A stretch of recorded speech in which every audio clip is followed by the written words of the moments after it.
Gusto ko pong ibalik yung naiwanang laban ng ating former President Rodrigo Roa Duterte.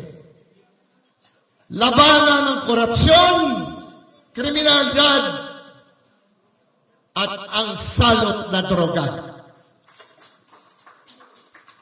Hanggat may korupsyon, hindi mawawala ang criminality, hindi mawawala ang droga, lalong maghihirap ang mga Pilipino.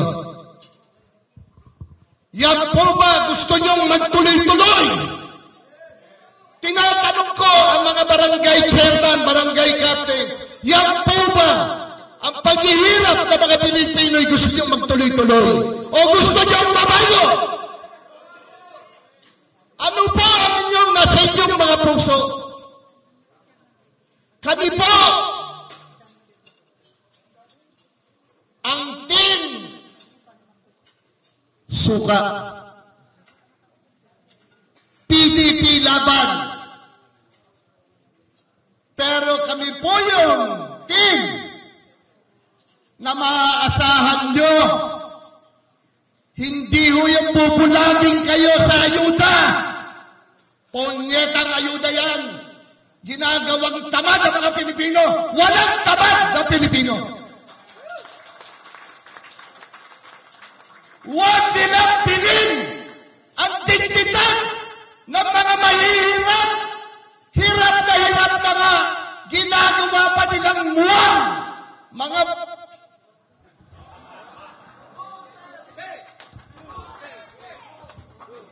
Duterte talaga.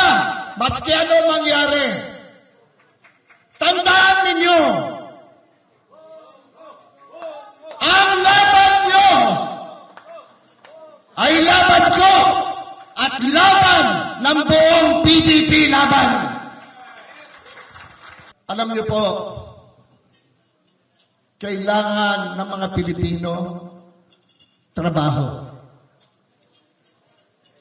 Trabaho ang kailangan ng mga Pilipino, hindi ayuda.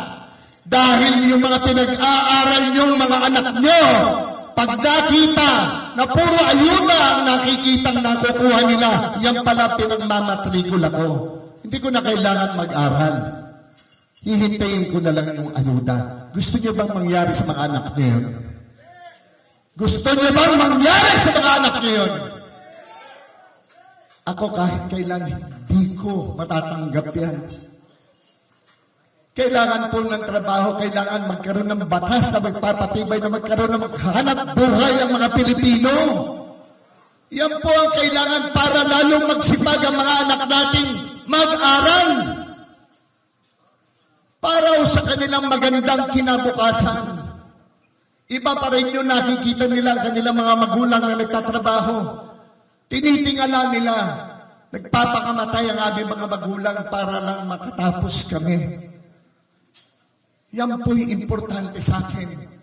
At isa pang importante sa akin na hindi ko kailanman pababayaan ang mga senior citizens ng ating bansa.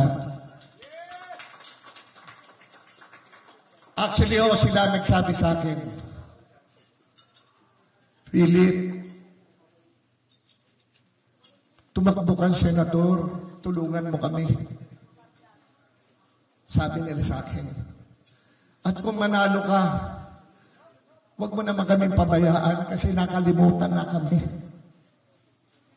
Yun ho ay suntok sa puso ko. Hindi ko kaya tanggapin yan. Ang mga senior citizens ay hindi pinababayaan. Dapat po lalong inaaruga ang mga yan. Alam ko, meron kayo mga senior citizens na inaalagaan sa inyong mga tahanan. Alam ko yan. Alam ko, iginagapan yung maiihahon sa kahirapan ng inyong mga pamilya. Alam ko na nagdurugo din ang mga puso nyo. Alam namin lahat yan. Alam ng PDP laban yan. Ngayon po, ewan ko kung narinig nyo, Sabi niya, gagawin niyang 20 pesos ang isang kilong bigas. Meron na ho ba kayong nabiling 20 pesos na isang kilong bigas?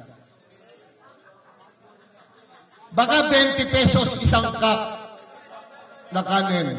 3.20. 60 pesos. Ayan na. 20 pesos. Oh, hindi. 25 yan. Ano po ang gusto natin mangyari? Kayo po ba'y naniniwala sa mga sinasabi nung sa kabila? Kayo po ba'y naniniwala sa mga sinasabi ng inyong mga kaharap ngayon? Ano ho ang nasa puso ninyo? Yung kabila, hindi namin kayo pipigilan. Pero sinisiguro ko sa inyo, magsisisi kayo kapag doon kayo sa kabila.